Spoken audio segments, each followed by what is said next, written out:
As great as modern complete mountain bikes are, there's something special about building a bike up from the frame up. If you clicked on this video, I'm guessing you agree. But let's be real, it can feel pretty intimidating. So in this video, I'm gonna build up my brand new NS Eccentric frame that right now is a killer deal over on BikesOnline.com. And along the way, I'm gonna give you 5 tips to help you build your own custom rig. So whether you've never swapped out your grips or you're already deep in the upgrade rabbit hole, these are the things I've learned that I think will make the process way more fun and way less stressful for you. It's easy to start feeling overwhelmed when you look at a bare frame and a bike stand like this.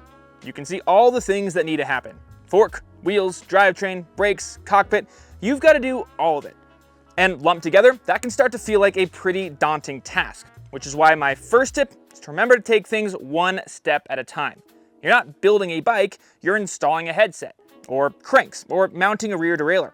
Each one of those is a small, self-contained project, and with all the resources online today, it's easy to find step-by-step instructions on how you can do each part. But that's not even the best part, because each one of those small steps that you learn along the way is gonna increase your confidence and give you more know-how as to how to work on your bike down the road. And before you realize it, you've gone from I can't build a bike to I just built my bike. Tip number 2 is to invest in the right tools. We all know that bikes take a ton of proprietary tools, and I'll be honest that when I was first getting into the sport, I thought I could save myself some money by jerry-rigging some DIY hacks. But more often than not, all it resulted in was frustration, skinned knuckles, and worst case scenario, scratching or even breaking my new parts. It's nothing worse than damaging your new cranks because you were too lazy to invest in a crank puller. But having the right tools can make things more or less effortless. Having the correct Allen or Torx key is going to mean less strip bolts. And getting a spoke wrench like this means that your wheels are going to stay stronger for longer. And once you've acquired all these tools, you'll use them over and over again on future bike builds, upgrades, or just regular maintenance. The exact tools that you're going to need for your project are going to depend on what type of bike you're building up and even what brand some of the components are. So I'm not going to get into those details right now. But chances are, if you're watching a good tutorial from a reputable source and they recommend a specific tool, wouldn't be a bad idea to buy one.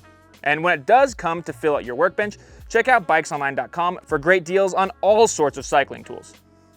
Now, at this point, I wouldn't blame you if you're starting to wonder how much this is all gonna cost. And while I'm not gonna stand here and tell you that building a custom bike will always cost significantly less than a complete, it's a misconception that it's only for dentists and lawyers. If you're strategic, building a custom bike can actually end up being more cost-effective, and it can give you something that matches your priorities perfectly. For example, one of my favorite value hacks is to use an XT shifter, like this one here that I'm going to be installing on this bike shortly, and pair that with a more affordable Dior or SLX drivetrain. Shimano's trickle-down technology means that the actual shifting mechanics in those derailleurs and cassettes aren't all that different across the entire lineup. But the feel of the crisp lever actuation, and of course the multi-upshifts found on the XT lever, is where you can really notice the difference.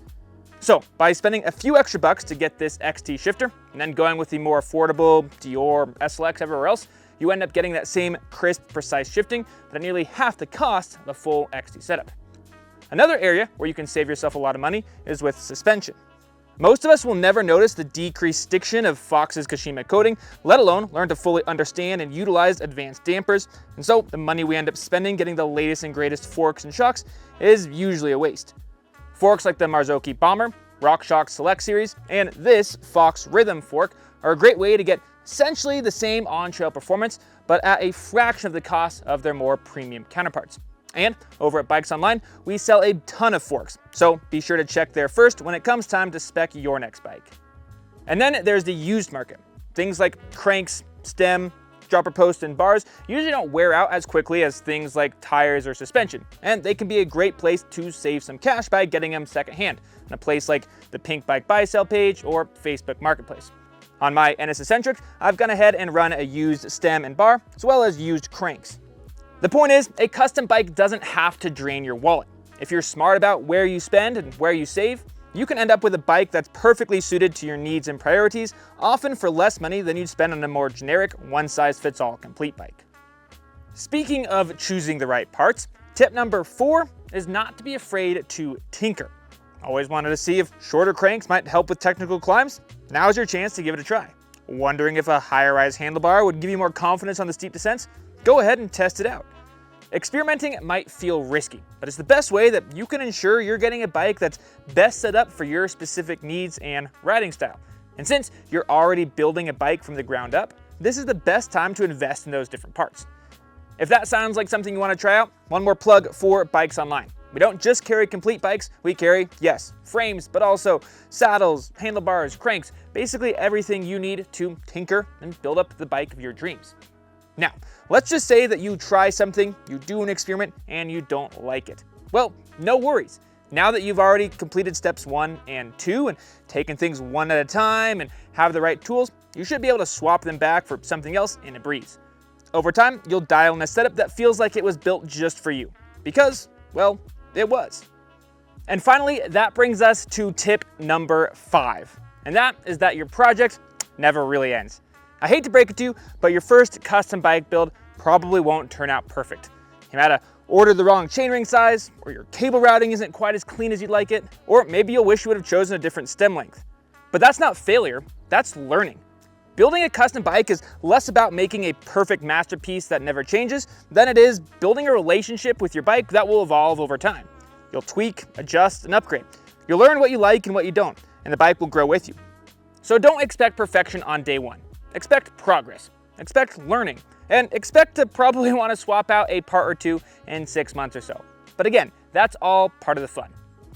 Speaking of fun though, I think it's about time I take my NS Eccentric out for its maiden voyage and figure out what all the little micro adjustments and tweaks I'll be making over the rest of the season. Before we get out of here, I'd love to hear from you. If you've ever built a custom bike from the frame up, then leave some of your favorite tips that you've picked up along the way down in the comments. If this is your first time doing it and you've still got questions, I'd love to hear from you as well.